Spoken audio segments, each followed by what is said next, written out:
एक तरफ जाऊंगा तो दूसरी तरफ के नेता नाराज होंगे, उस तरफ जाऊंगा तो उस तरफ नाराज होंगे। वल्लभ नगर को आपने शुरू किया भाजपा कांग्रेस से, अब ये चार कोनों का मुकाबला हो गया है। आपने किसी इंडिपेंडेंट आदमी के साथ 45,000 वोटर देखे हैं क्या? और राजस्थान का जो यूपी है वो है वल्लभ नगर। डिपेंड करेगा समय के साथ और किस तरह से एडजस्टमेंट्स होते हैं उस पर। परिणामों में इतना साथ जनता दिखाई नहीं दी गत दो चुनाव देखो तो। राजनीति अब हम दाब गए, राजनीति या अंतिम चुनाव है। लड़ाई सबसे मुश्किल होती है ना, और परिणामों की इच्छा सबसे ज्यादा होती है, तब व्यक्ति का ये वक्तव्य आता है कि ये मेरा आखिरी चुनाव है। पॉजिटिव थिंकिंग का आदमी हूँ, नेगेटिव थिंकिंग नहीं करता। तो ये परिणामों में आप लेके चलते हैं कि पहले तो मेरी जीत और मैं ना जीत पाऊँ तो भाजपा की हार। अपनी सरकार को बांधे रखना बहुत मुश्किल था, तो उन्होंने विधायकों को पूरी छूट दे दी। वसुंधरा राजे का करीबी होने का अगर इस पूरे प्रदेश में सर्वाधिक नुकसान किसी को हुआ है वो आपको हुआ है। जब दरवाजा खुलेगा, बुलाया जाएगा तो चले जाएंगे, नहीं तो हम हमारे घर में अच्छे हैं। हो सकता है रणजीत सिंह भिंडर इस बार चेहरा न बने, उनके परिवार से उनकी धर्मपत्नी को भारतीय जनता पार्टी के सिंबल पे लड़ाया जाए। परिणामों की चिंता हम नहीं करते, हम लोग निकले हैं जनता की सेवा करने के लिए। मैं पूरा प्रयास करूंगा कि इस बार कांग्रेस वल्लभ नगर से नहीं जीते। अधिकारी से लेकर जनता परेशान है इनका भ्रष्टाचार से, और ये सरकार जाएगी तो भ्रष्टाचार के इन विधायकों के कारण जाएगी। मेरी पत्नी साथ में थी, वो रो पड़ी कि जो चुनरी उसने ओढ़ रखी थी औरत ने, उसमें 50 छेद थे। उन्होंने कहा मेरी चुनरी खोल के मैं दे दूं इनको। अपनी संस्कृति बचावनी है अगर, तो अपनी भाषा ने समूह पहले अपनावनी पड़ेगा। वैसे तो अगर पूरे देश की पिक्चर में आपको दिखाऊं, चुनावी पिक्चर, राजनीतिक पिक्चर, मोटा मोटी भाजपा कांग्रेस भिड़ती है। कई प्रदेश में घुस जाते हैं तो फिर वहाँ एक दो क्षेत्रीय दल भी मिल जाते हैं, त्रिकोणीय मुकाबला हो जाता है।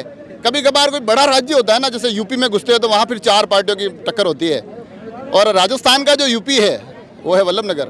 यहाँ पर भी जब आते हैं तो चार पार्टियों की टक्कर होती है, और ये जो टक्कर 1 से 2, 2 से 3, 3 से 4 हुई, उस पूरी की पूरी लिस्ट में एक चेहरा लगातार बना रहा। वो चेहरा अभी हमारे साथ, इनका बड़ा सा एक कार्यक्रम चला है। पूरे कार्यक्रम के यहाँ से तमाम लोगों को अभिवादन हुए हैं, भाषण हुए हैं, मगर थोड़ा सा चुनावी मिजाज हम जरूर परखने की कोशिश करेंगे। तो वल्लभ नगर को आपने शुरू किया भाजपा कांग्रेस से, अब ये चार कोनों का मुकाबला हो गया है। इस बार सुनने में आ रहा है कि कौन हो सकता है थोड़े बहुत बदल भी जाए, तो क्या है अब इस बार रणधीर सिंह जी के मन में?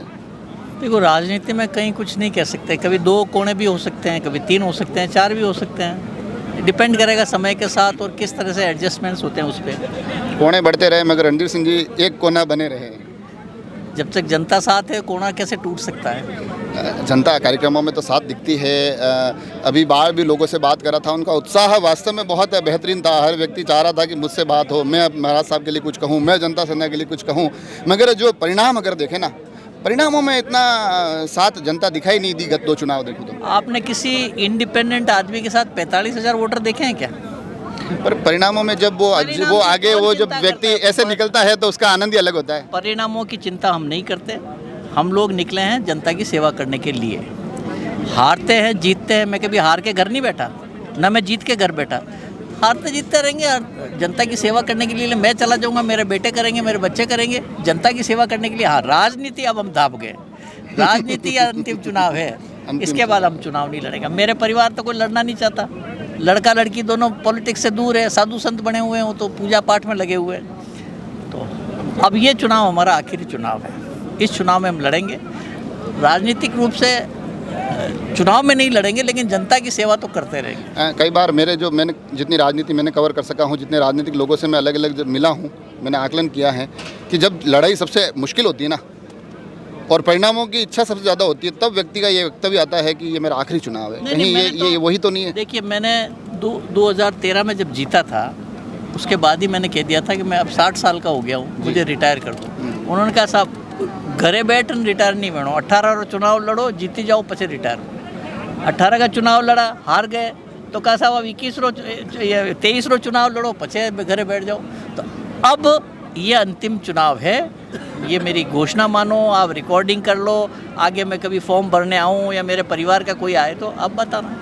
परिणामों का एक जिक्र किया कि परिणामों की इतनी चिंता नहीं करता हूँ। मैं बाहर भी लोगों से बात कर रहा था कि परिणाम आपके लिए अनुकूल नहीं होते हैं। आप टक्कर में, सीधी टक्कर में रहे, जीते, जनता सेना से जीते, मगर फिर 18 आते आते आप हारे, और उपचुनाव आते आते आप हार कर भी तीसरे नंबर पर आ गए। तो लोगों का ये कहना था कि परिणाम तो इस बार हमारे पक्ष में आएगा, और नहीं भी आएगा ना, भाजपा को नहीं जीतने देंगे। तो ये परिणामों में आप लेके चलते हैं कि पहले तो मेरी जीत और मैं ना जीत पाऊँ तो भाजपा की हार। देखिए, कोई भी समझदार व्यक्ति अगर बीजेपी की विचारधारा वाला हो तो वो कांग्रेस को जीतने के लिए कभी नहीं सोच सकता। मैं कभी नहीं चाहता कि कांग्रेस जीते। मैं पूरा प्रयास करूंगा कि इस बार कांग्रेस वल्लभ नगर से नहीं जीते। बाकी तो अब जो होगा देखा जाएगा। अभी जो तमाम राजनीतिक सरगर्मियां चल रही है, अभी कुछ ही दिनों पहले काफ़ी भारतीय जनता पार्टी के नेताओं की वापसी हुई है, उसमें देवी सिंह भाटी का अहम नाम निकल कर आता है। तो रणधीर सिंह भी उस दरवाजे की तरफ देख रहे हैं कि ये दरवाज़ा मेरे लिए कब खुलेगा। रणधीर सिंह कभी किसी दरवाजे की तरफ नहीं देखते। रणधीर सिंह अपना काम कर रहे हैं। जब दरवाज़ा खुलेगा, बुलाया जाएगा तो चले जाएंगे, नहीं तो हम हमारे घर में अच्छे हैं। मगर खबरें जो छन के आ रही है, एक मध्य मार्ग की खबरें आ रही है कि हो सकता है रणधीर सिंह भिंडर इस बार चेहरा ना बने, उनके परिवार से उनकी धर्मपत्नी को भारतीय जनता पार्टी के सिंबल पे लड़ाया जाए। तो आप उसमें कोई फ़र्क समझते हो क्या? फर्क तो नहीं समझता, मगर कई बार होता है ना दाव पेच, राजनीतिक दाव पेच। ऐसा कुछ नहीं है। मैं 1993 से चुनाव लड़ रहा हूँ। मेरी पत्नी हर कदम पर मेरे साथ जनता के बीच में रही है। मैं घर पे नहीं होता हूँ तो मेरी पत्नी लोगों को संभालती है। मैं फ़ोन नहीं उठा पाता हूँ तो वो उठाती है। लोगों को संतुष्ट वो भी करती है, मैं भी करता हूँ। तो हम दोनों में से किसी का भी हो जाए, या फिर लोग जिसके लिए कह दें उसके लिए हम तैयार हैं। एक खबर निकल कर आती है इन दिनों, बोला जाता है कि जिस प्रकार अशोक गहलोत अलग अलग योजनाओं का पिटारा खोलते हैं, गारंटी की योजना चलाते हैं, योजनाओं का लाभ वल्लभ नगर तक भी पहुंचता है। वल्लभ नगर उपचुनाव के बाद भी यहाँ लगातार सुनने में आता है कि काफ़ी ज़्यादा अशोक गहलोत ने ध्यान दिया है। तो आपको ऐसा नहीं लगता कि ये आपकी राह को, ये आपकी इस पूरी राजनीतिक यात्रा को और भी मुश्किल बनाता है? देखिए, इस बार अशोक गहलोत के लिए अपनी सरकार को बांधे रखना बहुत मुश्किल था, तो उन्होंने विधायकों को पूरी छूट दे दी। उन विधायकों ने जो घोषणा करानी थी करा ली, चाहे वो ज़मीन स्तर पर आए या ना आए। और विधायकों को इतनी खुली छूट दे दी कि आज अधिकारी से लेकर जनता परेशान है इनका भ्रष्टाचार से, और ये सरकार जाएगी तो भ्रष्टाचार के इन विधायकों के कारण जाएगी। एक आखिरी सवाल, कभी कभार रणधीर सिंह भिंडर घर पे बैठकर थोड़ा सा ये आकलन करते हैं कि वसुंधरा राजे का करीबी होने का अगर इस पूरे प्रदेश में सर्वाधिक नुकसान किसी को हुआ है वो आपको हुआ है। देखिए, मैं पॉजिटिव थिंकिंग का आदमी हूँ, नेगेटिव थिंकिंग नहीं करता मैं। पॉजिटिव थिंकिंग ये है कि वसुंधरा राजे के साथ रहा तो मैं 3 तहसील इंडिपेंडेंट होकर ले पाया। मैं वसुंधरा राजे के साथ रहा तो मैं पंचायत समिति कुराबड़ में खुलवा पाया। वसुंधरा राजे के साथ रहा तो मैं वल्लभ नगर में रोडों की झड़ी लगा सका। वसुंधरा राजे के साथ रहा तो उदयपुर का दूसरा खेल गांव मैंने यहाँ पर खोल दिया। तो वसुंधरा राजे के साथ रहने के बहुत फ़ायदे हैं। उनसे संबंध मेरे राजनीतिक नहीं है। उसके बाद लगातार नुकसानों का भी एक लंबा इसी प्रकार का ऐसा है, किधर भी जाओ नुकसान तो, एक तरफ जाऊंगा तो दूसरी तरफ के नेता नाराज होंगे, उस तरफ जाऊंगा तो उस तरफ नाराज होंगे। लेकिन वसुंधरा जी से मेरी व्यक्तिगत निष्ठा है, वो मेरे परिवार की सदस्य की तरह मैं मानता हूँ, और वो जो करती है उनका मैं समर्थन करता हूँ। संवाद की यात्रा कैसी रही? लोगों से संवाद में कुछ ऐसी चीज़ें भी निकल कर आई जो रणधीर सिंह भिंडर का मनोबल बढ़ाते हो? बिल्कुल ऐसी चीज़ें आई। बहुत सी जगह ऐसे भी गए जहाँ पर आज तक कोई विधायक गया ही नहीं। उन्होंने कहा पहली बार हमारे यहाँ पर कोई विधायक आया है। पैदल चल के भी जाना पड़ा, 2-2 किलोमीटर पैदल भी चलना पड़ा।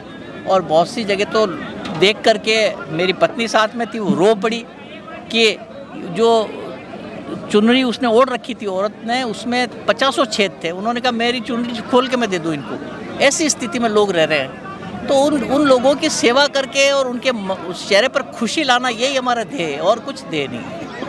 रणधीर सिंह जी भिंडर जी में खूब अबणु आना धंधा में रील देखूँ मैं, रील आवे आप कोई न कोई पुराना किस्सो बताओ, थोड़ी सी कोई पुरानी चर्चा बताओ तो या यात्रा पूरी हुई। जो सवाल भी मैं अपनी भाषा में अणी बातें पूछ रही हूँ कि कोई रील में आप अणित भाषा में आप संवाद स्थापित करो, तो अणी यात्राओं में भी कुछ ऐसा किस्सा निकले जो आगे आने वाले टाइम में रणधीर सिंह जी रील के माध्यम में माने मिलेगा। देखो, अशो है कि मारो यो माननो है कि अपनी संस्कृति बचावनी है अगर, तो अपनी भाषा ने समूह पहले अपनावनी पड़ेगा। आज की तारीख में धीरे धीरे नया बच्चा पढ़वारे बाद में भूल गया है और हिंदी में बातें करवा लग गया। दूसरी बात, आजकल लोग बागा ने पढ़वारो शौक नहीं रियो, तो वहाँ ने पतो ही नहीं हिस्ट्री के बारे में, कटे कहीं वे गयो। तो मैं वहाँ 2-3 मिनट में हिस्ट्री रो एक टुकड़ो डालूँ, क्योंकि विजन जो है ना वरने लोग ज़्यादा याद रखे। जो कुछ देखता है वो व्यक्ति ज़्यादा याद रखता है। वही तो मैं आपने कह रहा हूँ, पूरी यात्राओं में ऐसा कुछ किस्सा निकला? खूब किस्सा में 1-2 तो बोलिया भी है और भी बोलांगा। यात्रा में खूब किस्सा आशा है और निश्चित रूप मैं बात करूँगा, बताऊँगा। तो देखा आपने, बात राजनीति से शुरू हुई और रील पर आकर ख़त्म हो गई, मगर राजनीति से अगर रील की इस तमाम यात्रा के बीच में जो रियल फैक्ट्स निकल कर आए हैं वो ये कहते हैं कि चुनाव के लिए तैयार हैं, कमर कस चुके हैं। इस बीच इंतजार भारतीय जनता पार्टी के उन दरवाजों के खुलने का भी हो रहा है। इंतजार अपनी राजनीतिक राहों में कहीं ना कहीं अपने पुराने दल से जुड़ने का भी हो रहा है। मगर इन तमाम किंतु परंतु के बीच में दावा यही मजबूत है कि चुनाव लड़ेंगे, मजबूती से लड़ेंगे। जो होगा देखा जाएगा, क्योंकि मैं परिणामों की चिंता नहीं करता हूं। मैं अपना आखिरी चुनाव लड़ने जा रहा हूं और बड़ी मजबूती से लड़ूंगा। जुड़े रहे राजसमंद एक्सप्रेस से। धन्यवाद।